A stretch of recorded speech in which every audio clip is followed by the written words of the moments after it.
2023년 3월 20일 오후 9시 49분입니다. 안녕하세요. 등기입니다.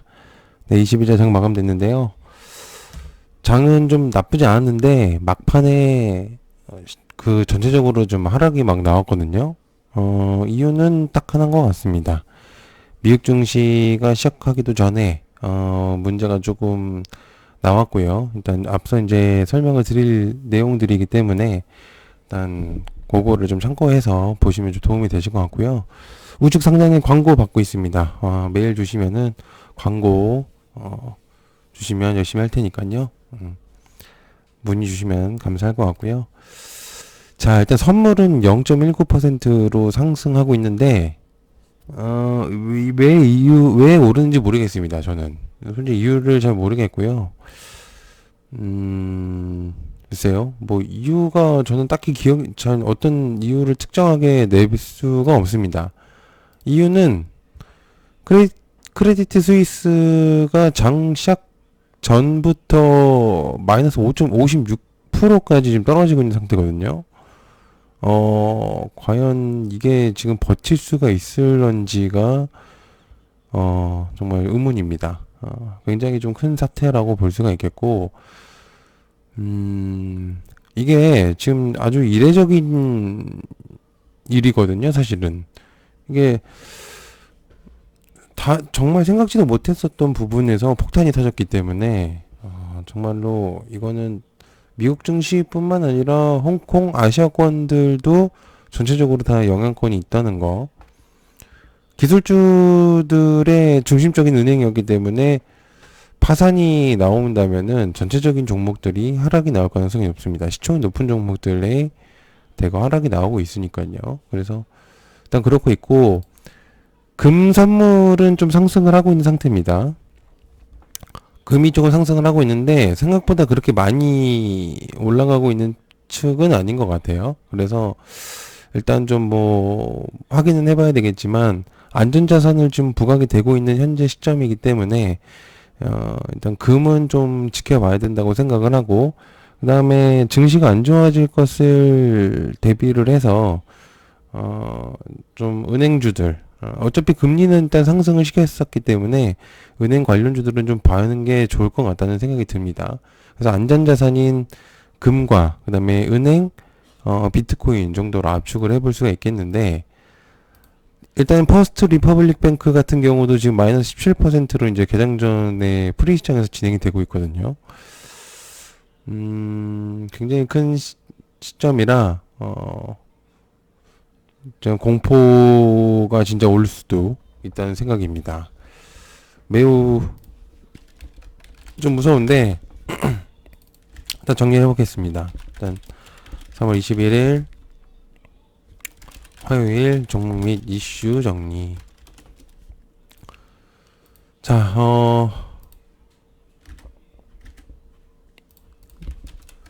크레디트 스위스 폭락. 그렇게 얘기를 해야 되겠죠? 퍼스트 리퍼블릭 뱅크 폭락. 여기서 이제 볼 수 있는 건 SCI 평가 정보 정도로 볼 수 있겠고, 푸른저축은행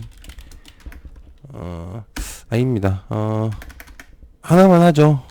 굳이 계속 많이 할 필요는 없다고 생각을 하기 때문에 일단 그 정도로 일단 보도록 하겠습니다. 자, 그래서 이제 이게 추가적인 내용인데, UBS CS 인수 조건 22조 원의 채권 전액 상각했다. 이렇게 내용이 있습니다. AT1 채권 투자자들한테는 날벼락이 됐다는 내용이 있습니다. 그래서 160억 스프링 규모의 AT1 채권 가치가 순식간에 제로로 휴지 조각이 된 것이다. 이게 어떻게 된 거냐면, 그러면 아예 그냥 아예 없애버린다는 얘기랑 거의 비슷해요. 그래서 채권을 가지고 있는 사람들한테는 완전히 그냥 날벼락에 대한 내용이 있거든요. 그래서 사실은 이게 UBS에 대한 내용들이 추가적으로 계속적으로 나올 수가 있긴 한데, 근데 이 정도면은 거의 글쎄요, 너무 좀 안 좋은 결과가 계속적으로 나오고 있는 상태라, 줄 파산 나올 가능성도 있죠. 이렇게 되면은 다른 은행권들도 이제는 안전하다고 생각할 수가 없습니다. 그렇기 때문에 채권이 흔들리고 있는 상태이기 때문에 저도 지금 얘기를 하고 있는데 사실 좀 불안하긴 합니다. 왜냐면은 저도 지금 사실은 현금을 보유하고 있는 상태가 아니기 때문에 정리를 좀 해야 된다는 생각이 좀 들고 있긴 하거든요. 좀 겁이 나긴 하는데 일단 한번 보겠습니다. 자, 그리고 윤석열 대통령이 저출산 1호 특명은 경력 단절 최소화하겠다. 육아기 재택근무제를 본격 시동하겠다. 이렇게 내용이 있거든요. 정부가 내주 저출산위원회에서 논의를 하겠다. 이렇게 내용이 있습니다. 그래서 28일 이제 회의를 열어서 임신 육아기 여성 근로자를 위한 유연근무제 확대 방안을 이제 논의를 하겠다. 이렇게 내용이 있습니다. 육아기 재택근무제를 도입을 위한 법적 근거를 마련하고 육아기 단축근무제를 활용하는 사업주의 지원을 늘리는 정책을 마련하겠다. 이렇게 내용이 있습니다. 사실은 직장을 다니시는 분들이 육아휴직을 간다면은 자기 팀원들한테도 그렇고 회사한테도 그렇고 약간 눈치가 보이는 거는 사실이었어요. 그래서 사실은 쉽사리 그런 제도가 있었음에도 그런 것들을 사용을 못하는 것이 사실이었고, 특히나 이제 남자들도 육아휴직을 쓸 수 있는데 남자가 무슨 육아휴직이냐 이렇게 내용이 많이 있거든요. 그러다 보니까 이제 너무 일이 많고, 그리고 더군다나 이제 맞벌이 하는 부부들도 많고, 그렇기 때문에 사실은 육아를 키우는 거에 대해서 굉장히 부담감이 있고, 그렇다고 해서 그런 부분들이 계속적으로 내용들이 나오다 보니까 애기들을 낳지 않으려고 하는 거죠. 집도 구하기가 너무 힘들고 이러다 보니까 어느 정도는 이해가 갑니다. 저도 마찬가지고, 그렇기 때문에 공감을 좀 하는 부분도 분명히 있기 때문에 그래서 아무튼 이제 이런 부분들 때문에 아마 윤석열 정부가 칼을 꺼낸 것 같습니다. 재택근무제 이제 본격 시도를 하겠다 이렇게 내용이 있기 때문에 한번 어떻게 나오는지를 지켜봐야 될 것 같습니다. 자, 그래서 대통령 육아 관련 칼 빼들었음. 정책 펼침. 이거 굉장히 중요합니다. 그렇기 때문에 일단 정책 이제 봐야 되겠죠. 육아 관련주들을 꼼비, 메디앙스, 캐리소프트, 아가방 컴퍼니 이렇게 좀 있겠죠. 뭐 꼼비가 지금은 사실상 상장한 지 얼마 안 됐고 대장주로 거의 뽑히고 있는 상태이기 때문에 주목을 해보시면 좋을 것 같습니다. 자, 비트코인 지금 계속적으로 상승을 하고 있습니다. 적산병이 나오고 나서 윗꼬리가 물었는데 그 이상 계속 치고 올라가고 있는 상태거든요. 이거는 아마 이 스위스 퍼블릭 뱅크하고 크레디티 스위스에 대한 내용 때문에 아마 안전자산으로 부각이 돼서 주목도가 굉장히 높아지고 있는 상태거든요. 이거는 좀 주목을 계속적으로 해야 되지 않을까라는 생각을 저는 지금 하고 있는 상태이기 때문에 지금 현 시점에서는 가장 대표적으로 뽑힐 가능성이 높습니다. 그래서 비트코인의 안전자산 부각성 나오고 있음. 그래서 3,700만 원대 있기 때문에 비덴트, 위지트 봐야 됩니다. 제가 볼 때는 그게 맞다고 생각을 지금 현재로서는 하고 있기 때문에 그거 말고는 사실 딱히 없어요 지금. 자, 그 다음에 이원 컴포텍이 투자한 미주 라바이오 나스닥 상장 승인한다 이렇게 내용이 있습니다. 그래서 이원 컴포텍이 한 주라바이오 에퀴지션의 합병 승인이 미국 공시 사이트에 이제 발표돼서 이제 눈길을 끈다고 하는데요. 이거는 뭐 대박 이슈죠, 사실은. 미국의 나스닥에 상장 승인을 했다는 거는 뭐 이온 컴포텍이 투자한 곳에서 자체적으로는 큰 연관이 없을 수 있겠지만 일단 투자를 했기 때문에 시율적인 대장으로 뽑힐 수밖에 없습니다. 그렇기 때문에 요거는 뭐 이미 시간에서 상한가를 갔기 때문에 보시면 좋을 것 같아요. 그래서 주라바이오 나스닥 상장 승인 이원 컴퓨팅. 이원 컴퓨팅 진짜 너무 오랜만에 들어가지고 정말 오래간만에 듣는 종목입니다. 자, 그다음에 로봇 관련주들이 대거 좀 조정이 왔거든요. 일단은 갭이 좀 뜬 상태였기 때문에. 근데 저는 이제 로봇이 내일 이제 좀 내용들이 있다 보니까 저는 이제 추가적으로 일정이 계속적으로 나올 가능성이 높다고 생각하거든요.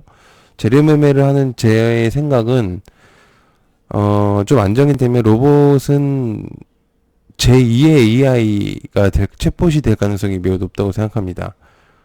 이미 지금 진행이 되고 있는 상태고, 그렇기 때문에 너무 많이 오른 상태에서 악재성들이 딱히 있진 않고, 이제 미국 증시에 영향권이 있다 보니까 이게 지금 하락이 나오고 있는 건데, 실적으로 로봇 관련주들은 안 좋은 악재성이 크게 없어요, 지금은. 그래서 계속적으로 상승할 가능성이 매우 높은 테마인 거는 사실입니다.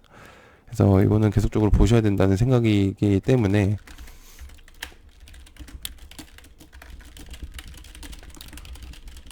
로봇 관련주들을 그냥 보시면 될 것 같아요. 전체적으로 다. 이유는 없다고 생각합니다. 전체적으로 다 움직이니까. 자, 그 다음에 블루 아카이브 등 한국 게임 3종의 중 외자판호 받았다. 20일날 이제 중국 국가신문 출판사가 외자판호 27개를 발급을 했는데, 우리나라 게임이 3종이 외국 외자판호를 받은 것으로 보인다고 해요. 여기서 지금 나오고 있는 게, 넥슨 게임즈, 그 다음에 쿠키런 킹덤을 만든 데브 시스터즈, 이렇게 지금 내용이 나오고 있거든요. 그리고 넷마블, 이렇게 좀 내용이 있기 때문에 이렇게 좀 세 개를 좀 주목을 하시면 좋을 것 같아요. 일단 뭐가 됐든 간에 이 외자 판호를 받았다는 거는 좀 중요도가 높아질 가능성이 높기 때문에 요거는 지금 현 시점에서 테마가 그렇게 없다면은 가장 부각이 될 가능성이 매우 높습니다. 그래서 일단은 좀 보시면은 좋을 것 같아요. 그래서 한국게임 3종 외자판호 받았다. 관련주들 일단 보면은 딱 그거밖에 없죠. 일단 넥슨 게임즈, 그 다음에 데브 시스터즈, 그 다음에 넷마블까지 이렇게 좀 진행을 해보면 좋을 것 같네요. 자, 그 다음에 에코프로 악재성이 나오고 바로 공시를 때려가지고 주주들을 안정시켰습니다. 오히려 오늘 상승이 나왔죠. 저점에서 개파락이 나온 상태에서 상승을 시켰다는 건 정말 대단한 힘입니다. 근데 아직은 또 악재성이 좀 현재로서는 제가 볼 때는 지금 에코프로 악재는 거의 끝났고 크레디트 스위스에 대한 내용 때문에 지금 하락이 나온 건데 이거는 오히려 저점의 기회가 나올 가능성도 있다고 생각해요. 에코프로 관련주들 오히려 상승함. 네, 스위스 이슈로 좀 하락이 나온 거라고 볼 수 있고 악재성은 조금은 해소됐다고 볼 수 있음. 그래서 저는 에코프로도 괜찮다고 생각하고 저는 일단 좀 주목을 해볼 수 있다고 생각해요. 2차 전지가 아직 테마가 끝나진 않았거든요. 그렇기 때문에 그렇게 한번 보시면 좋을 것 같습니다. 네, 늦은 시간까지 봐주셔서 감사하고요. 자, 그 다음에 열심히 강의 만들고 있습니다. 일단 잘 봐주셨으면 감사할 것 같고요. 일단 너무 감사하고 고맙습니다. 감사합니다.